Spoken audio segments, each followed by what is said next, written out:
Tingnan nyo to, mga pataba nila.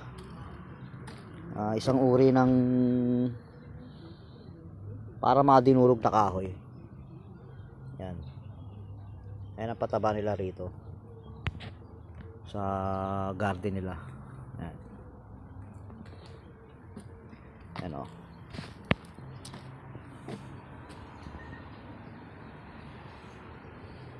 Mga pinutol na mga puno.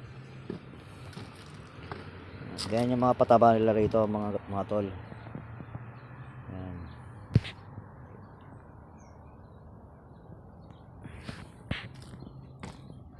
Napakasimple ng garden nila. Hindi sila nagko-cultivate dito. Namimiss ko tuloy yung trabaho bilang isang hardinero eh. So ayan o, kung makikita nyo, ayan. Ayan ang pataba nila, mga dinurog na kahoy na kasi laki ng mga graba.